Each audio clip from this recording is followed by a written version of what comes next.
I just realized that the best opening to this video would have been using that line from the Princess Diaries. Ballo takes this, and he makes a princess. And it just would have been my trench board.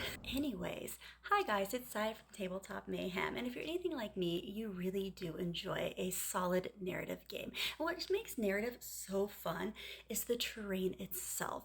And nothing is cooler than playing on a trench board. And I'm going to show you how to make your own trench board using installation foam, also known as pink foam, but none of the foam I used was actually pink in color. Now, this is specifically made for a kill team board, but if you're a Warhammer only player, stick around. The rules still apply. You can still size up for a Warhammer game. You just have to repeat the steps 3 times. Let's get into it. As previously mentioned, I am using installation foam. I'm actually using 2 different thicknesses, a 3-inch and a 1-inch. I'm also using these 40K crater pieces that I found in my garage. I'm not sure what they're from, but they've been in there forever, and now we're going to use them, which ends up being perfect because the center is actually 3 inches across and they will be perfect for a kill team objective. Once we get our map laid out, we're going to go ahead and begin cutting away. Now we need to work slowly and with precision when we're doing this. We want to make as few mistakes as possible. If you make a mistake, it's not the end of the world. We can fix it. But as you can see through this process, all of this is creating puzzle pieces we're going to have to put back together. Also, when we're cutting out foam, we want to cut out the largest pieces we possibly can because we have to glue all of this back together as precisely as we possibly can. And it can get pretty tricky.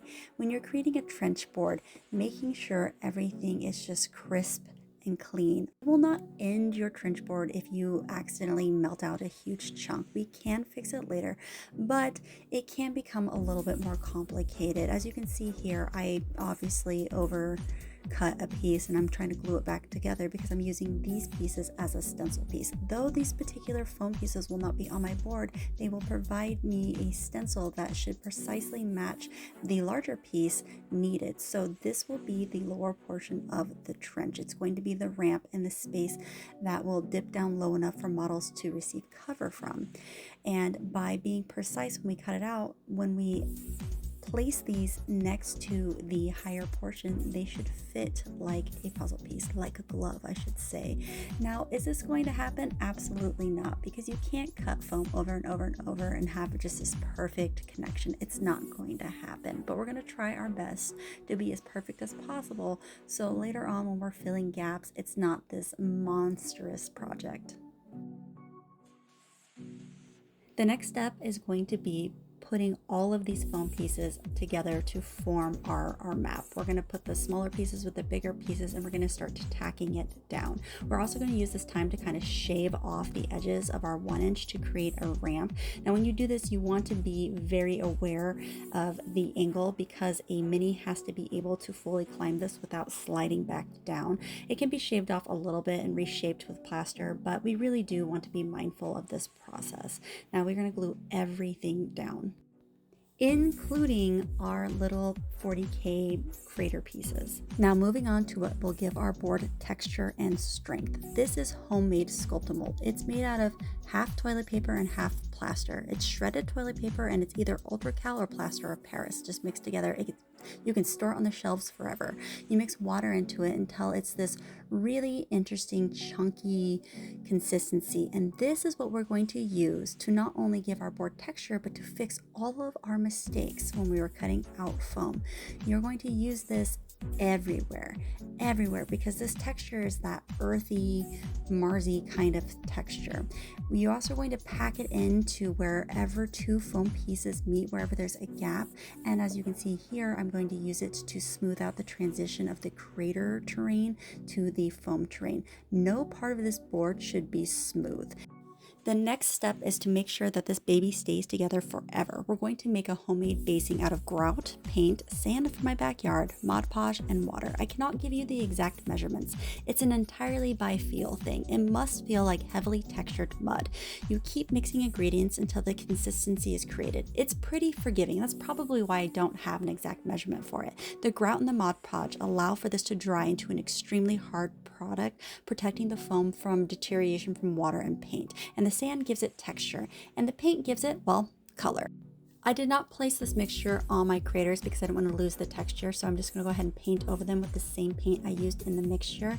And then while the craters are still wet, I'm going to wet blend brown acrylic paint into the centers and the cracks to create depth and enhance detail. And no Warhammer project would truly be a Warhammer project without a little Nolan oil. I am also going to wet blend a little black acrylic paint in here in spots that I really want to emphasize texture. We are going to finish up with a wash from war paints using both dark tones and light tones to add highlight and depth to our trench board. And we're just blending everything out with a wet paintbrush, and voila, we're finished.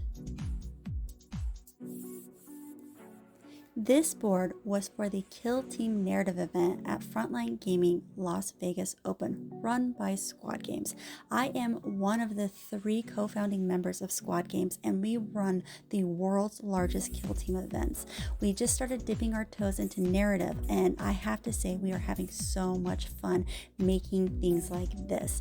Now, this board was supposed to embody a Mars-like deserty kind of crater moon, and I think that we absolutely nailed it. There you go. It's super easy, and I think it's pretty forgiving. It just takes a little time, and it does make a huge mess. So as long as you're okay with those things, I'm fully confident that anybody can make this at home. Now, I do make a lot of narrative boards for Squad Games narrative events. If that is something that you would be interested in seeing more of, I would love to share. Just be sure to let me know in the comments or like or share this so I know that this is something that you'd want to see. Now, thank you so much for watching, and as always, I'll catch you next time.